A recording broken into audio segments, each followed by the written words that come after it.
When that dude went down, you see that picture of him on the ground that someone got, looking at his face almost like, holy shit, this just happened.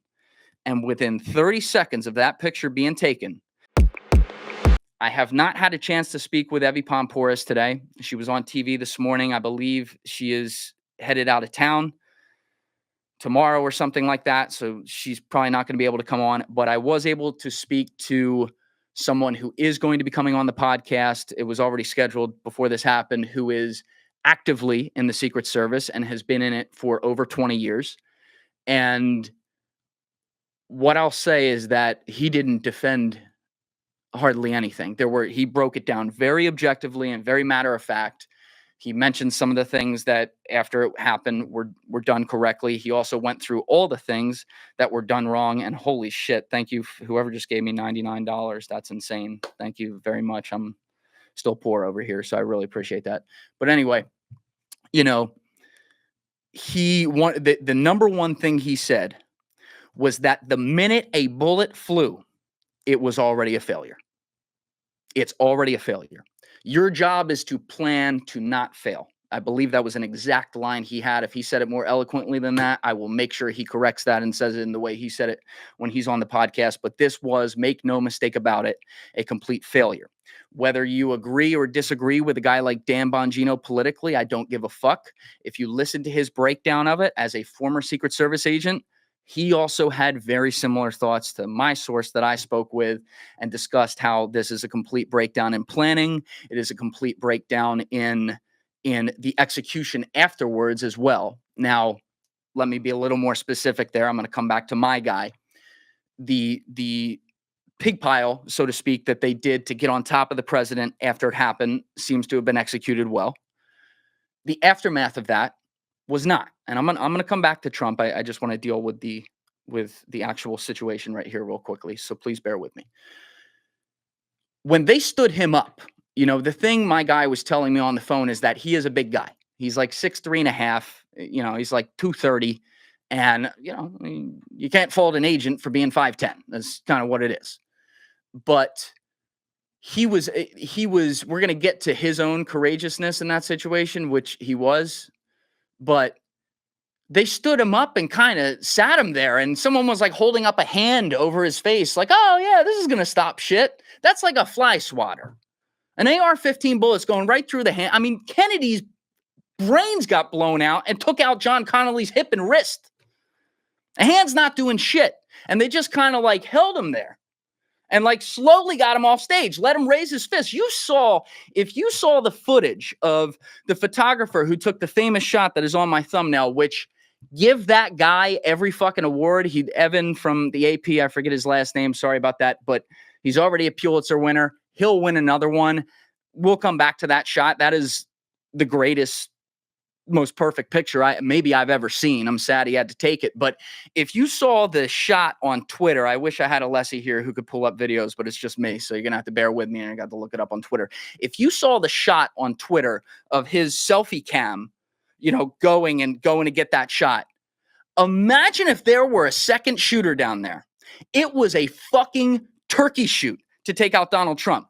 Now let's juxtapose that with Ronald Reagan. Now, we've seen that video. I forget the full context, but he was like walking through the street. I don't think it was an event. Correct me in the comments if I'm wrong about that, please. I don't have Alessi here to fact check. But, if you watch that video, once Reagan gets hit, you never see him again. He's covered. You couldn't get a fucking cruiser to him at that point. Whereas Trump was left out there. Now, I know some people were looking going, damn, if this was prepared like Kennedy, he's gone. And they're right. And that is a point my guy made on the phone. It was even slow to get him to the cruiser right there in the car. And it was just a complete breakdown in protocol. And I say this as a novice. Again, armchair podcaster. I'm not a fucking Secret Service expert. But we all have two eyes and a brain. We can all look and see like, wait, something's a little wrong there, right? To say nothing of the fact that allegedly, and I still have to say allegedly, there's some conflicting information on this, to say nothing of the fact that Trump apparently has been denied extra Secret Service presence We know RFK has been denied that completely, despite the fact that his fucking uncle and father both had their brains blown out, which is crazy. So you have that as well. Like, everything was wrong. There's no doubt about it. Now, we'll come back to some of this, but let's get to Donald Trump. Now, you have heard me discuss him across the 220 episodes we've done at this point over the last 4.5 years. And thank you to Matthew Bradford for donating right there. I'm going to try to look at comments, but I'm very focused because I'm exhausted. There are bags under my eyes. I'm sorry if I'm rambling on some of these things. I'm not at my best right now, so I'm trying to stay focused.